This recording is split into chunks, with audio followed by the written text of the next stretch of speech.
Yuki and John, patriarch of Earth. Walk me through Martin Scorsese. How do we start this? Okay, Martin Scorsese, he started Mean Streets. That's right, but no, didn't he start earlier than that? He started with Roger Corman. He directed Boxcar Bertha Oh, he did? for Roger Corman, and I think even before that, he directed a movie called "Who's That Knocking at My Door"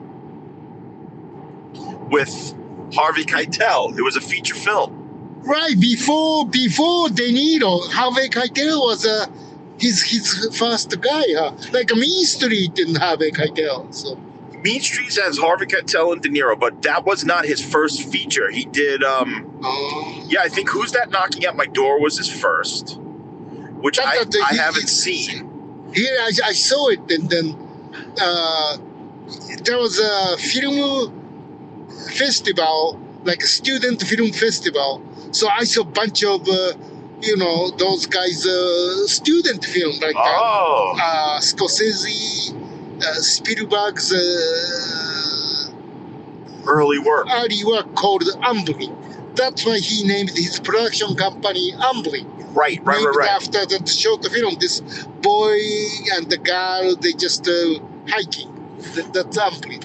Yeah. Right. And So then, with Scorsese, "Who's That Knocking at My Door," I don't think that was Corman, but then I think because of that movie, Corman hired him to do Boxcar Bertha with Barbara Hershey, right?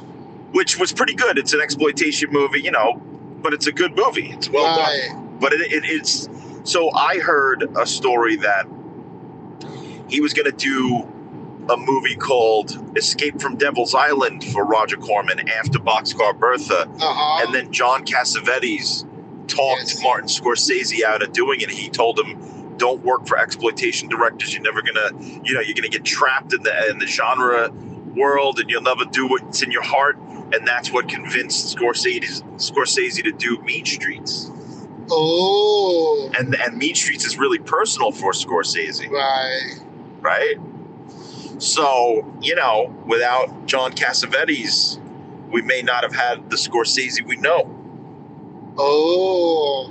John Cassavetes is a good independent filmmaker, though. Oh, right? yeah. But he shoots from his heart, like stories that mean something to him. Sometimes with the exploitation or genre directors, you're just doing a job. Right. They have the script already, they have the genre, they have the all the stuff in line, and you just got to go with the flow and do what and then everything is like natural writing. Like, his writing is never artificial because whatever looks that's the writing.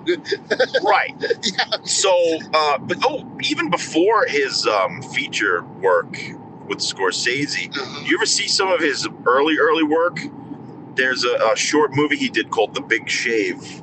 I never seen The Big Shave. The Big Shave, it's very short, but it's on HBO, actually. Bless you. It was on HBO Max, and I watched it. It's seriously 3 or 4 minutes long, but all it is a guy he's shaving his face in a bathroom mirror. He's got all the shaving cream on his face, and he's got a straight razor, and then he starts to slice his own face off and cut his own neck. And then blood squirts out, and that's the end. Shit. That's how Scorsese started his career. That's like, have you seen Luis Buñuel movie, like Cutting an Eyeball? Yes, that movie freaked me out when I saw it in college. Yeah. What's that called? Un chain, I forgot. Something, it's Italian or French or Spanish. I can't. And they cut the eyeball, but it's actually a sheep's eye. Dead sheep's eye. But yeah, that movie freaked me out. Yeah, I can't watch that. I watched it, but no. Yeah, but then Scorsese. So with Mean Streets, I really like Mean Streets. Yeah, I thought that was good movie. But then suddenly he became master of the gang movie. But I guess so. And then he also did, I don't know where it falls, if it's before or after Taxi Driver, but Alice Doesn't Live Here Anymore. Right, that was, who is the actress? Ellen Burstyn. Right, Ellen Burstyn, yeah. I like that movie a lot. I'd never seen it until Liz was like, "You got to watch it." Oh. And I really love the opening. It looks like the Wizard of Oz. Right.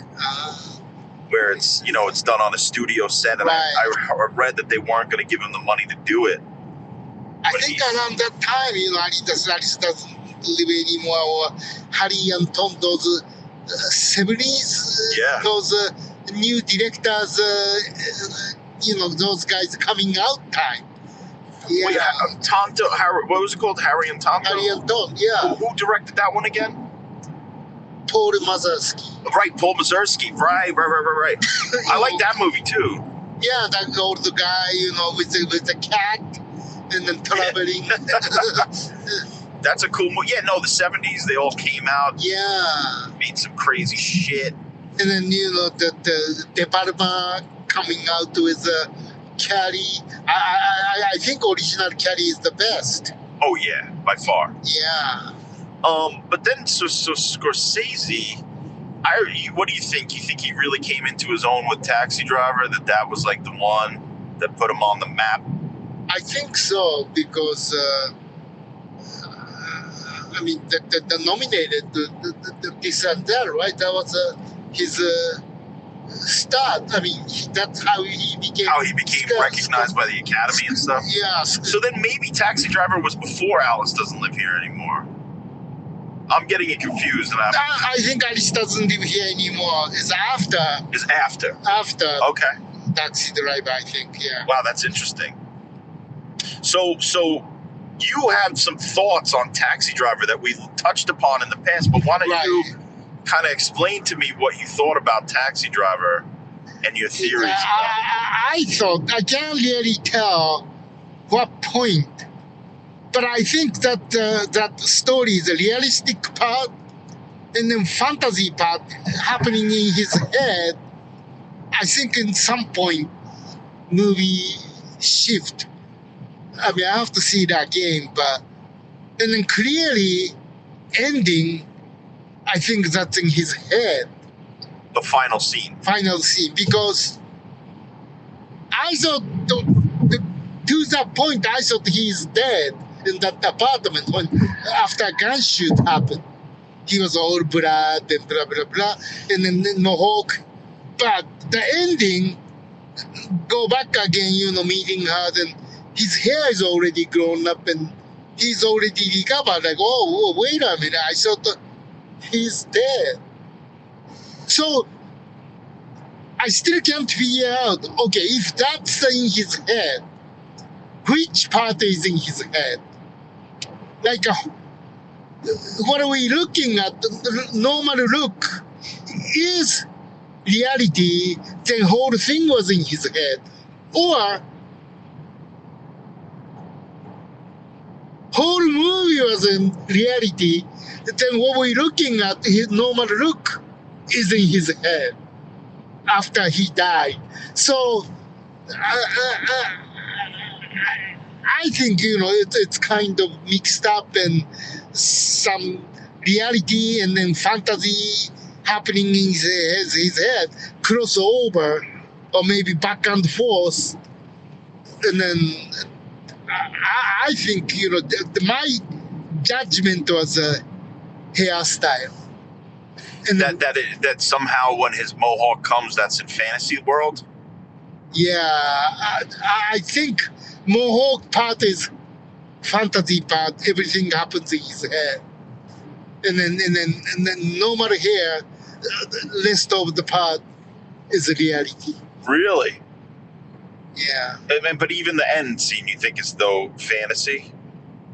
The ending was no reality because his hair. So you think that is reality? That is reality. But then why would she say, "Oh, I heard what you did"? Because she gets in the cab and she's like, "I read about you" or whatever, and so Sybil Shepherd knows that he did something, right? I think if you're going to say that it's fantasy reality, I think that it sort of makes sense that after. Which point? I think it's when he gets shot and he's dying on the couch. Right. And the cops come in and he does like the fake gun to his own head. Yeah. He's all covered in blood and they like do the overhead shot where they show the whole murder scene. Right. maybe if your theory is correct, the next scene after is fantasy because it's like him back to normal with hair normal again. He's healthy.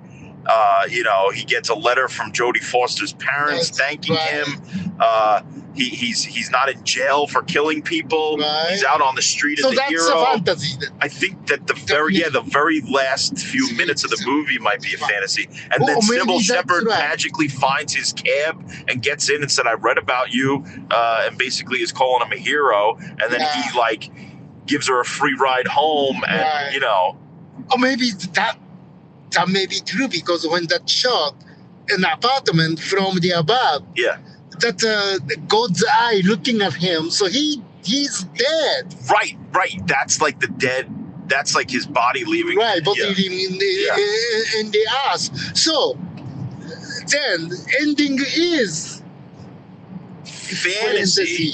Because he's back to normal. All of a sudden, his hair's back to normal. Right, that's all true. Of a sudden, he's a hero. He's not. Right. I mean, even if he did kill the people, for a good reason, he's still a murderer. That's true. He killed 2 people at least. Maybe that's what's in his mind. He's forgiving himself. Right, forgiving himself for killing people and fantasizing that Jodie Foster's saved. Right, because he did for good reason in his mind. Right. Like, hey, I saved this girl. Right. Because so regardless of this theory, which I kind of like, but I also could read it as he just gets off because he did a heroic thing and it's many months later, so he's back to normal and all that. Right. My film teacher, when I watched Taxi Driver in school, said that the final scene where after he drops Sybil Shepherd off and De Niro drives back into the city and he's kind of just like standing there, but then he looks into the rearview mirror and then turns it really quick. He said that he thinks that represented that Travis Bickle is still like insane. He's not cured. Him like having that jerky movement and then doing the fucking turning the mirror means that he's still nuts. So that's a reality scene. He's still alive. Yeah, he reads it as he never died. He healed for a few months, grew his hair back, went back to normal, got his job back again. Because the end of the movie is not immediate after the gunfight. It happens many, many months later. Well, if I'm in his class, I will challenge that. Then how you explain that the apartment and last scene, that God is looking down, he is dead. Okay. He's going to heaven. Okay, look, if that's the way you want to read it, that's fine. Yeah, well, again, it's a movie, so there's no right or correct. That's my interpretation is, you correct me, but you're right. He dies a moment, and then that ending is in his mind. He's forgiving himself because what he did was to save the girl, and then parents are thanking him. He did something. Somebody said like, well, I don't want to waste my life. At least, hey, her parents are thanking me, and then at least I feel good than going to heaven. So I think he's forgiving himself. So that's what the ending means. That's my take. Hell yeah. I mean, I kind of get it. I could read it that way, but I also could read it as if it's just reality. Or the whole thing is he's just nuts. And you can't rely on, he's an unreliable narrator. Right. Well, that's why the movie is fascinating, because there's no answer. Like even Coppola didn't know how to end Apocalypse Now. I mean, he really said it. Like, well, I didn't know how to end this movie. That's why I have 3 different endings. Okay, so, okay, I like that, director. That's why, like Kurosawa says, well, I don't like critics, because critics, act like as if they know everything, and they say, oh, Kurosawa should do this, shouldn't do this. Like, oh, fuck you. If you think that way, why don't you make a movie? Right. And then sometimes critics kind of try to put their interpretation of the movie as the main interpretation Yeah. when it should be open for discussion. Nobody should be forcing they should give their opinion about a Right. movie, but they shouldn't force their opinion on people. And I do always think more highly of directors who won't give answers that people want. Like, for instance, recently, John Carpenter was doing an interview at one of the Comic-Cons or something. Right. And some guy asked him at the end, okay, did Kurt Russell feed Keith David gasoline at the end to prove that he was the Thing? And John Carpenter said, I'm not going to tell you who the Thing is at the end of the fucking thing. Because, and the guy was like, everybody wants to know. And actually the moderator, the woman, goes, nobody wants to know. And the truth is, I'm pretty sure more people would rather not know, Right. so that they can argue about it forever than John Carpenter go, yeah, Kurt Russell's the Thing. You want it to be open-ended because it's more interesting when it's open-ended. Right. Because I never, ever, ever, ever looked at Taxi Driver and said, Travis Bickle is dead.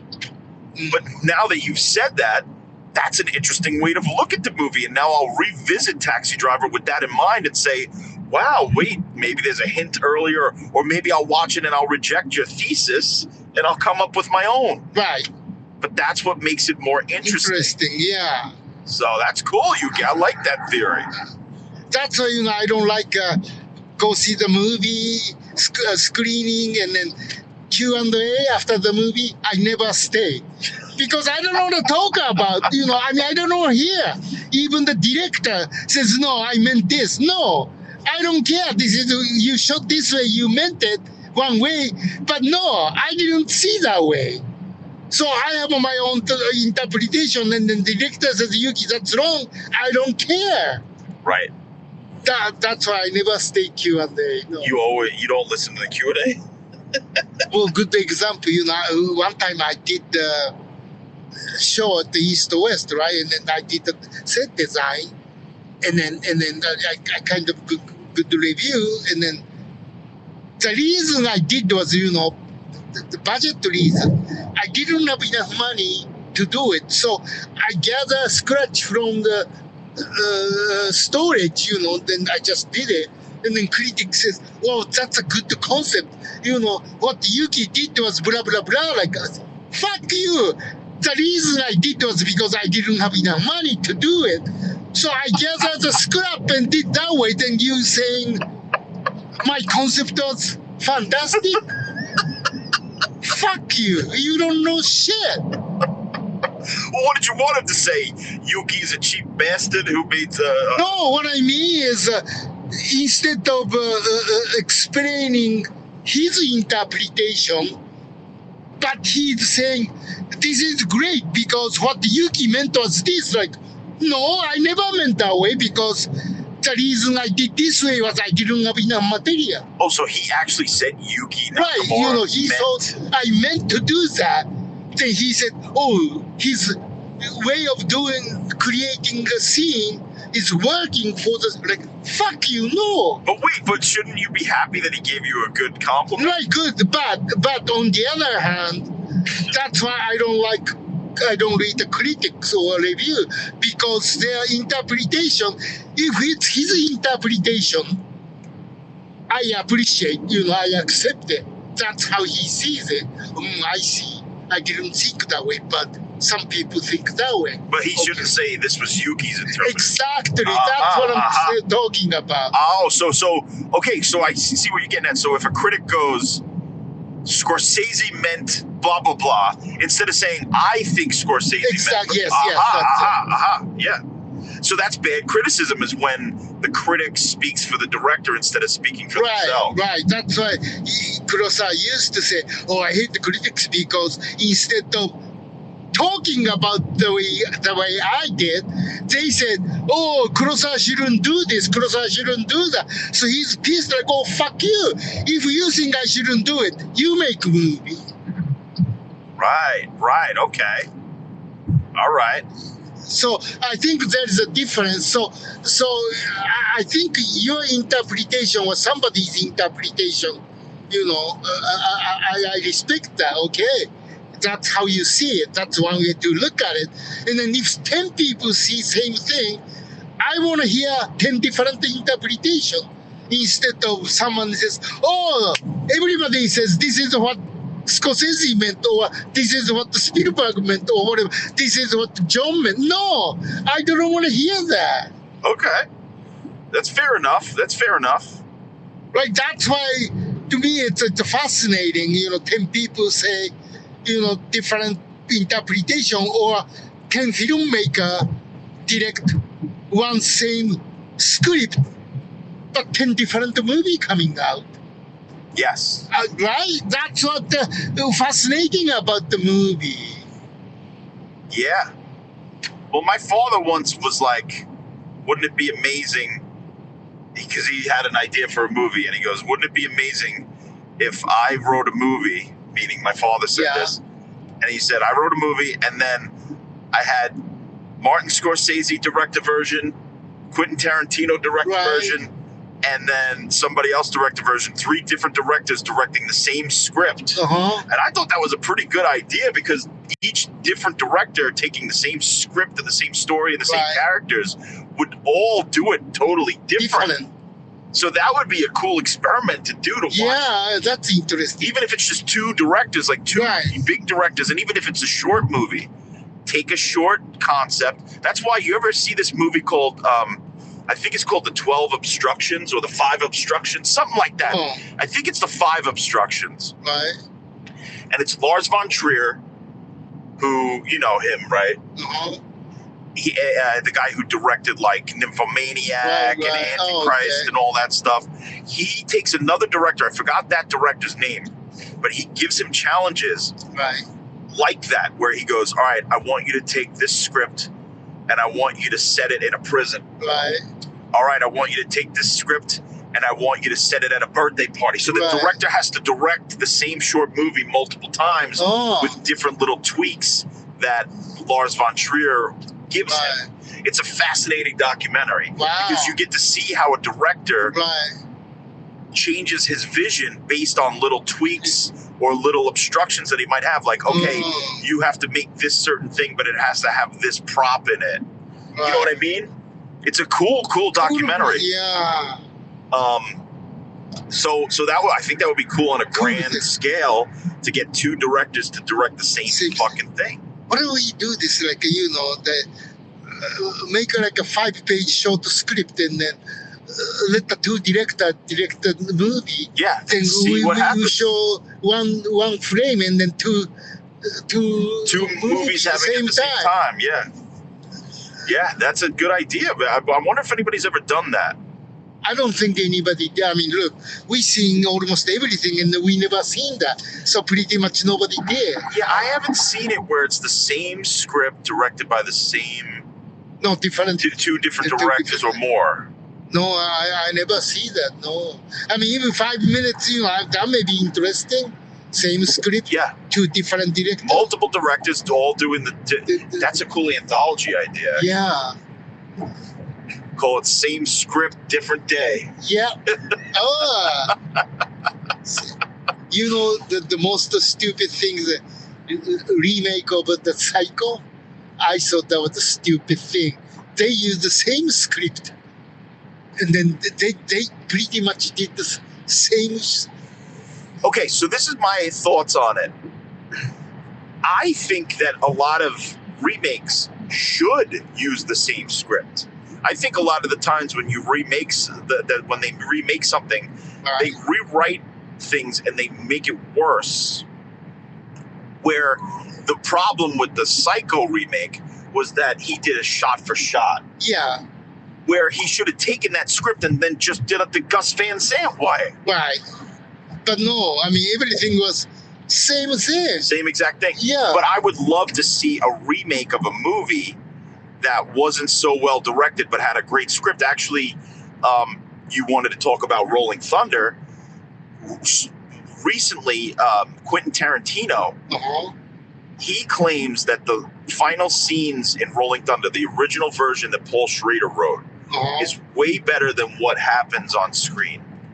And so in the movie Critic that he was going to make that he canceled, He was going to direct the final 12 minutes of Paul Schrader's script as it was originally written.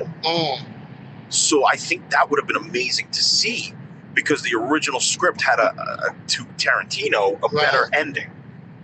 So that would have been cool to see Tarantino's interpretation of Schrader's original vision. Right. Yeah. Wouldn't that be cool?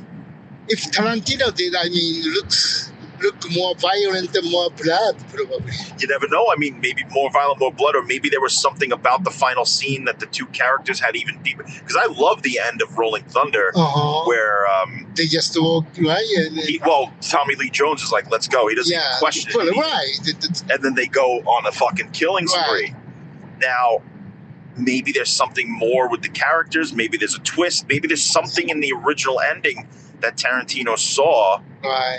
Or maybe you're right. It's just even more violent than it actually was. But yeah, I mean, before that fight, I mean, I liked when William Devane says, "Hey, let's go." Like, I like that no conversation. Like, I found the guy who killed my wife and then kid, and then Tommy Lee Jones gathering in gear, and then he said, "Let's go." I mean, that's cool to see because no question without the dialogue, right? Yeah. And then the relationship, the two guys, like, oh my god, they don't need conversation. Yep. I love it. And so you wanted to talk also, besides Taxi Driver, but Rolling Thunder. What is it about Rolling Thunder you wanted to talk about? I thought that was more, everything is realistic. I mean, same, maybe those soldiers have the same trauma from the Vietnam War, but I thought the Rolling Thunder was more straightforward. Like, okay, they came back. Okay, they have a real own life, and then maybe still, some parts they have a trauma, being in Vietnam, and then this bad guy show up and kill your wife and then kid. Right. So there is no fantasy part. It's like a realistic, hey, you kill my family, I'm gonna fuck you up. It's more straightforward to me. There's like no fantasy is involved. Right. No dream is involved. It's just so pure reality. Hey, I'm a soldier, right? Right. Hey, you fuck me up. You fuck my family. I fuck you up. And then good things about those soldiers bonding. Friend. Those two guys in life or death. They experience in jungle in Vietnam, so they came back. I think that's the beautiful relationship, and then in a way. And then he goes, I found the guy who killed my wife and kid. And then Tommy Lee Jones doesn't say anything. And then he starts gathering his gear and then just pick up the bag. And then William Devane says, let's go. I mean, we don't need anything. Then, we know, these guys just heading to these guys and then going to kill them. I think that you don't need a dialogue in that scene. Yeah, it's perfect. I love Rolling Thunder, and I it's written by the same guy, Schrader. Yeah. Wrote, Taxi Driver and Rolling Thunder. Yes. I recently saw Rolling Thunder for the first time, maybe like 6-7 years ago. And I loved it. I watched it 3 or 4 times since then. And I guess the original script is a little different. I guess Paul Schrader was a little upset with the way that the final movie came out because it wasn't exactly how he had written it. I guess the director sort of rewrote parts of it. I don't know, more blood or less blood. I thought the way it is, it's fine to me. I love it. Yeah. I love it. I think it's a great movie. Yeah. And there's that great scene when the main character, I forgot his name, but Devane is the William Devane. Yeah, William Devane. Yeah. He comes back, and he's been a prisoner of war for what, 10 years? Not 10 years, but many years. Right. And he comes back to America, and his wife is with another man. Right. He never knew his son. His son is like grown up he knew him when he was a little baby. Right.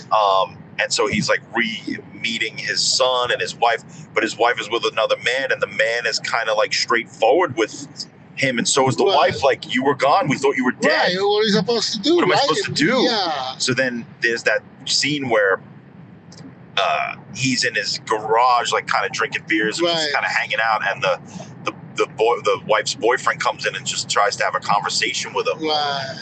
And somehow it leads to him explaining how the Vietnamese used to tie him up, and he like puts his arms together, and then he's like, do it really tight, and then like he makes the boyfriend tie him up and pull it really tight, and the boyfriend ggets freaked out.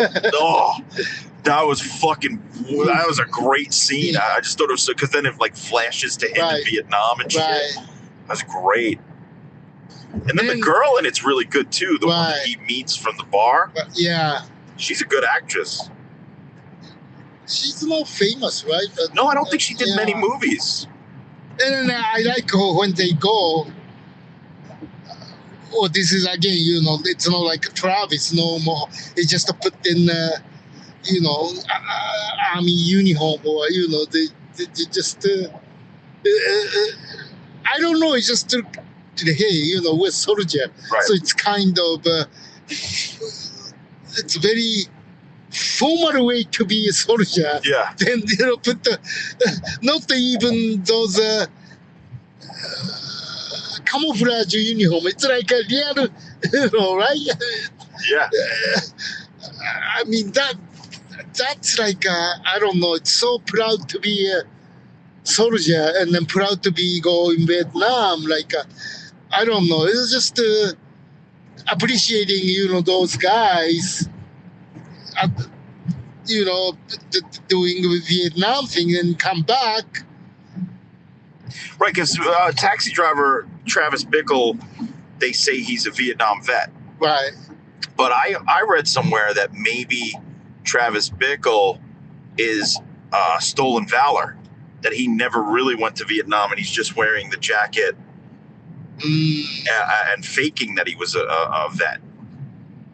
That's what I read somewhere. Oh, really? Yeah. Like in the scene when he goes in to get the job, the taxi driver job from Joe Spinell. Right. And he's got the jacket on, and Joe Spinell's like, you know, Vietnam, what infantry? And that's sort of what wins Joe Spinell over to hire him, because he's not going to hire him. But yeah. Doesn't he do his own narration and explaining, you know, he came back and how he cannot sleep nighttime? That's why he's driving the taxi. Maybe. I mean, I don't remember who wrote it in what piece, but I thought that was interesting because I haven't watched it since I read.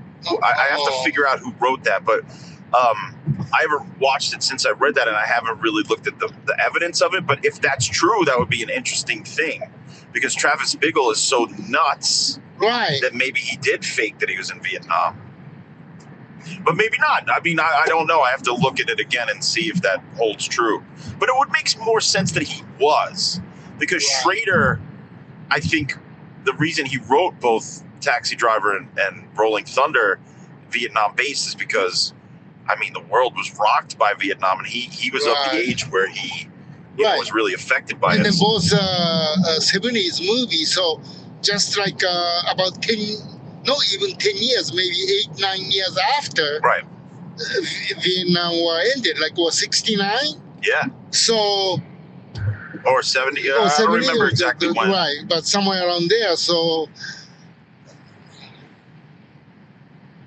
Yeah, and Rolling Thunder's what, 76? Yeah, something like that. I think it's very close. Yeah, I think they're same pretty year, close. Yeah. Same year or a year apart. Right. Well, around that time, you know, like, you know, Deer Hunter came out. Right. Right? Coming Home, right? Isn't that around the same time? And then Apocalypse Now was 79. Right. And then the Platoon after that. Yeah. So, well, towards the end of the 70s, you know, a bunch of Vietnam War came out, and then the aftermath and the effect of the Vietnam War on America. And in the 80s, you know, like Full Metal Jacket, Born on the 4th of July. On the 4th of July. So between 1975 to 1985, or somewhere, well, Full Metal Jacket was 1988, or, those about 10, 15 years was lots of Vietnam movie came out. Yeah. Casualties of war. That's right. I never saw Oliver Stone's Heaven and Earth. Oh. I know that that's another Vietnam. Yeah. That's like kind of his Vietnam trilogy. I think Oliver Stone was in Vietnam, I think, right? Oh yeah. That's why he wrote those movies. Yeah. Yeah, I mean, man, those are good movies.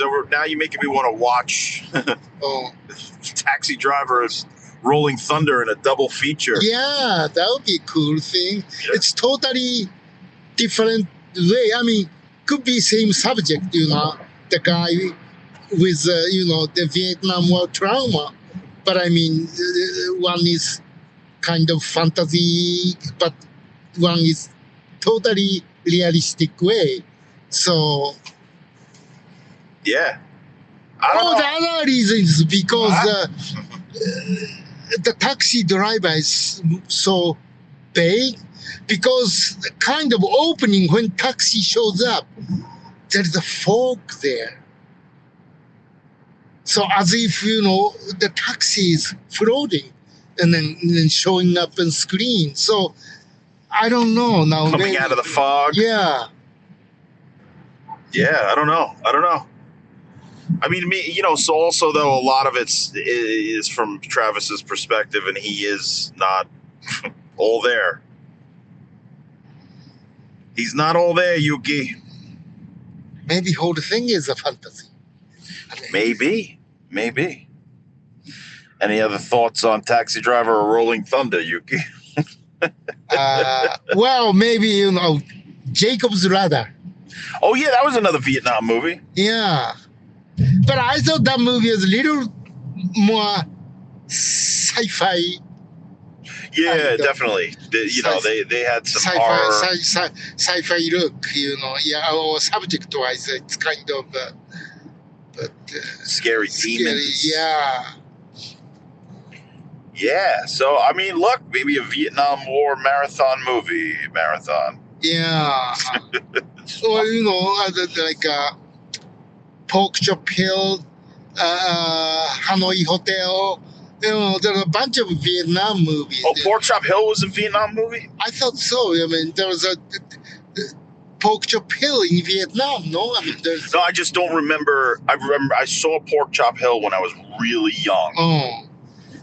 And I didn't remember anything about it. I see.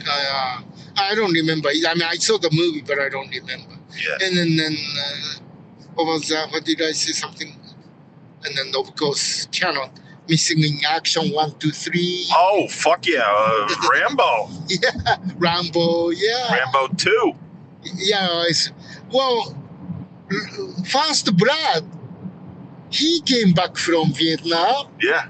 So he's kind of, then society didn't accept this ex-soldier. So, Right. He was like Travis Bickle, but hungry. yeah, Because he said, all I wanted was something to eat. yeah. And Brian Dennehy wouldn't let him have something to eat. Right.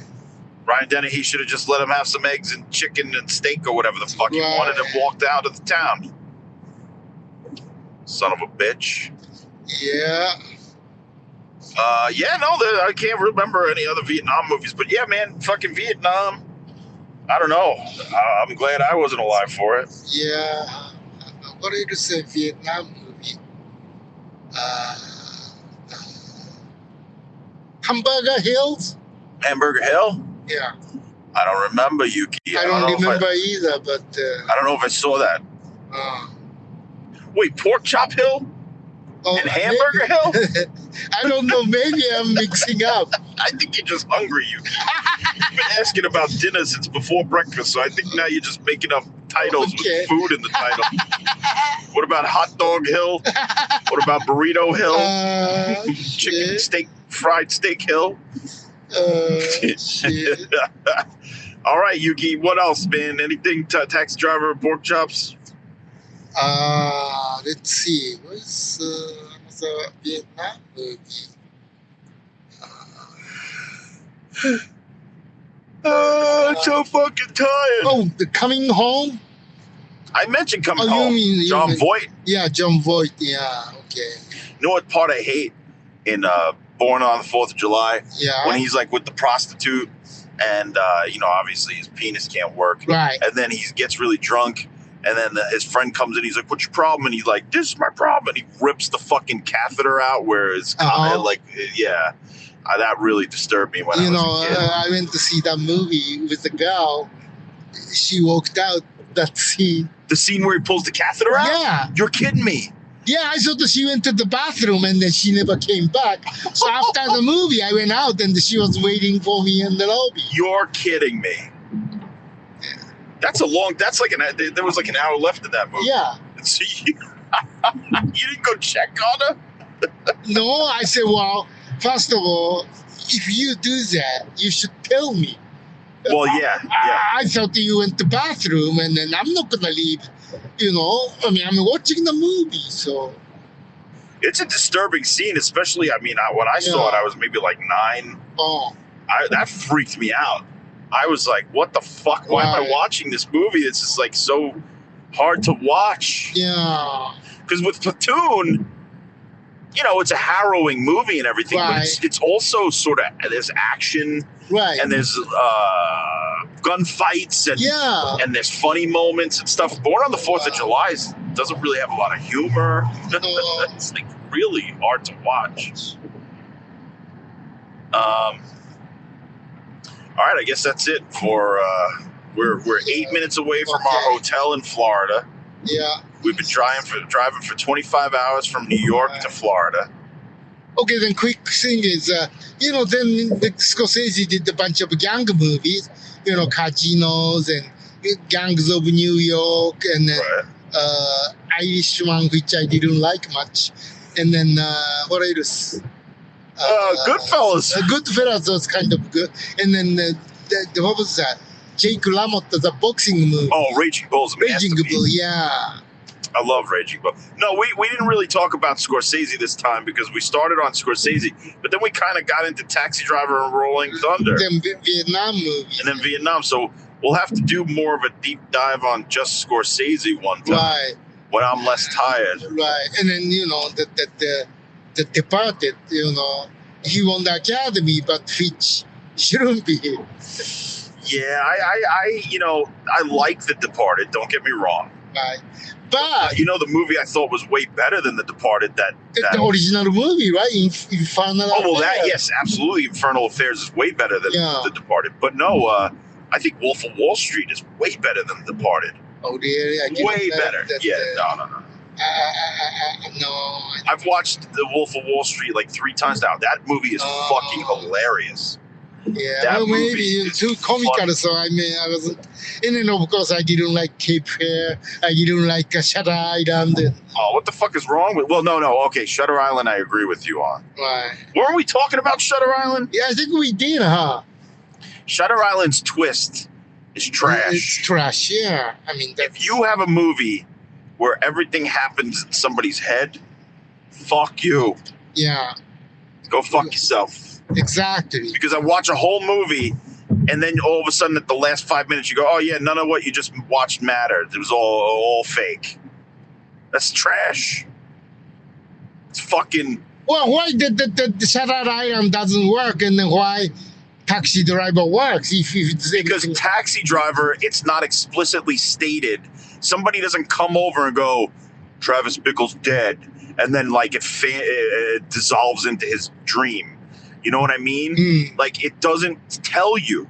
It's up to you to decide if Travis Bickle dies and it's a fantasy or if the whole movie's a fantasy. Oh, that didn't do it. It didn't do it. They don't say it. Oh, this is a fantasy. No. But in Shutter Island, they come out and go, "Shut the fuck up! I've had enough of you. Just let me live my life without you talking, computer woman."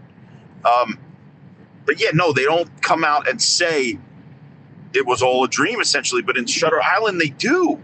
Right. He's a patient. He's nuts. Right. He thinks he's a detective. Okay, well, That's not the why did I fair, watch his fucking stupid Right. fantasy? Yeah. We don't want to see him. I mean, you know, No. keep it to yourself. Keep that shit to yourself. Same thing with Identity. Oh yeah, I hate it when I see two. I mean, different look. You know, real person is bald, fat guy, and what we're looking at is John Cusack, right? I mean, that's bullshit. In the fantasy world. Yeah. You know, it's like, so we watched a whole movie of people at a hotel that happened in somebody's head. Right. Why? Because the twist, nobody ever was like, did you see that twist, bro? It's mind-blowing when it's all in somebody's fantasy head. Nobody. Nobody. Yeah. Oh, no. Oh, shit. What happened? We talking too much? We're talking too much. I almost got off on the wrong fucking exit. One more exit. Yuki, we're almost there. 4 minutes away from our hotel. Okay. And that's our first leg of the trip. These are the road. What are these conversations from the road that we've been having here? Yes. And we've been talking for like 6 hours at least. So we have a whole Florida trip up. You back. know, next time on the way back, we should talk about road trip movie or road movie. Oh, that's a good idea. Or car movie. Okay, that's a great idea because, you know, we're in a car, we're on a road trip. Yeah. Talk about road trip movies. So we Genius. Don't forget that because I'm going to forget because I'm about to fall asleep on the wheel and kill us. No, I'm We just can joking. talk about road trip, that the stupid... road trip, road warrior, Right. And the road. or Smokey and the Bandit. Smokey and the Bandit, Dumb and Dumber. All Convoy. Convoy. Chase. The Chase. Vanishing Point. Vanishing Point. Road Games. Gone in 60 seconds. Gone in 60 Seconds. Fast and the Furious. Fast and the Furious. Keeps going and going and going. Yeah. No, we can talk about the... Yeah. Car chase movies, Yuki's. All right, so we'll see you next time at the buffet on the road. Yeah, Conversations from the road with Yuki and John. John and Yuki. Hey, welcome to Florida, motherfucker. Yeah, welcome to Florida, motherfucker. Motherfucker, I don't fuck my mother, but you come to my room and fuck my mother. The fuck my... Fuck. I don't know what the fuck you're talking about. Yuki and John, entry of the birth.